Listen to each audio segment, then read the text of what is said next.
Hai Sobat Pans, di video kali ini aku akan bahas mengenai PT Medela Potentia Tbk atau dengan kode sahamnya MDLA. MDLA adalah perusahaan yang bergerak di bidang distribusi produk kesehatan. Perusahaan ini bekerja sama dengan sekitar 75 perusahaan farmasi, lokal dan juga global. Dengan total lebih dari 9.000 jenis produk yang didistribusikan di Indonesia dan juga di luar negeri. Dan kalau kita lihat kapitalisasi pasarnya, sekitar 3,4 triliun, jumlah saham yang beredar 14,1 miliar lembar, harga tertinggi dalam 52 minggu terakhir 3,18 dan terendah 1,79, kemudian kinerja saham sejak awal tahun minus 7,58%.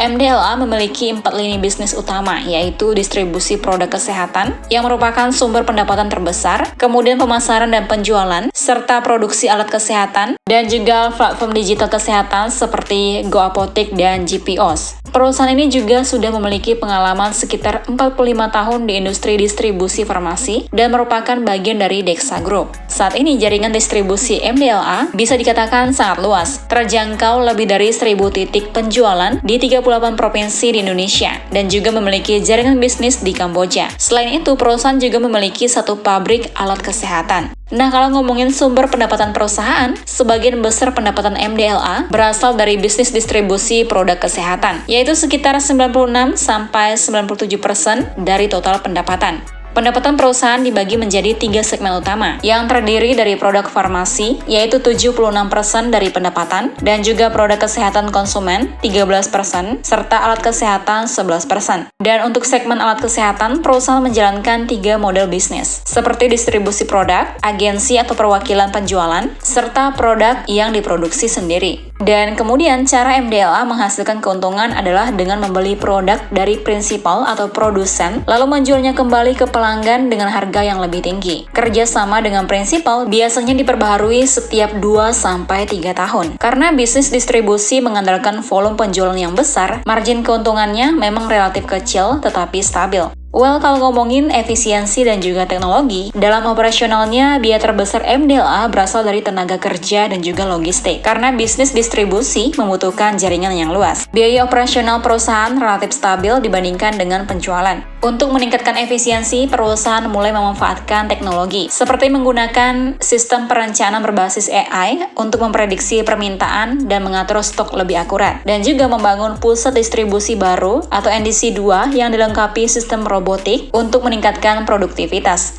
Targetnya mulai beroperasi tahun 2028. Dan juga penggunaan sistem digital atau GPOS untuk memantau permintaan dan pengelola pembayaran pelanggan. Kemudian kalau kita lihat dari sisi keuangan, kondisi perusahaan masih cukup aman.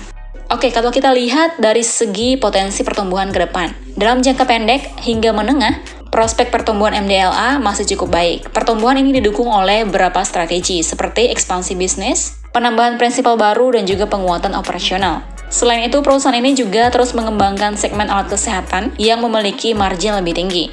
Beberapa langkah yang sudah dilakukan antara lain ekspor alat kesehatan pertama ke Kamboja dan juga Timur Leste pada kuartal ketiga tahun 2025. Lalu peluncuran produk alat kesehatan merek sendiri pada kuartal keempat tahun 2025.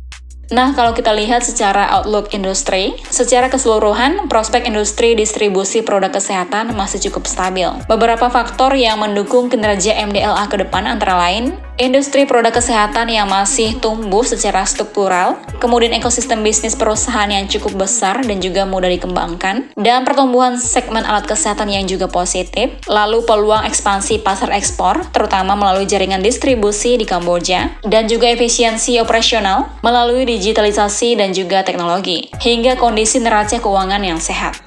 Namun tetap ada beberapa risiko yang perlu diperhatikan seperti masalah keuangan BPJS Kesehatan yang bisa menahan arus kas perusahaan dan juga daya beli masyarakat. Saat ini saham MDLA diperdagangkan pada valuasi sekitar 10,7 PE yang dimana sedikit lebih murah dibandingkan rata-rata perusahaan sejenis yang berada di sekitar 11,2 kali. Nah, itu dia Sobat Pans, penjelasan singkat mengenai emiten MDLA.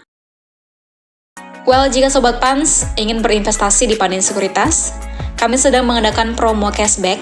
Sobat Pans cukup deposit Rp1.000.000 dan berhak mendapatkan cashback senilai Rp200.000 khusus nasabah baru dan menggunakan RDN Bank Panin. Lalu Sobat Pans dapat menyetorkan dana dalam jangka waktu 7 hari setelah RDN jadi. Well done, happy trading, dan happy investing. Investasi aman bersama Panin Sekuritas Pontianak.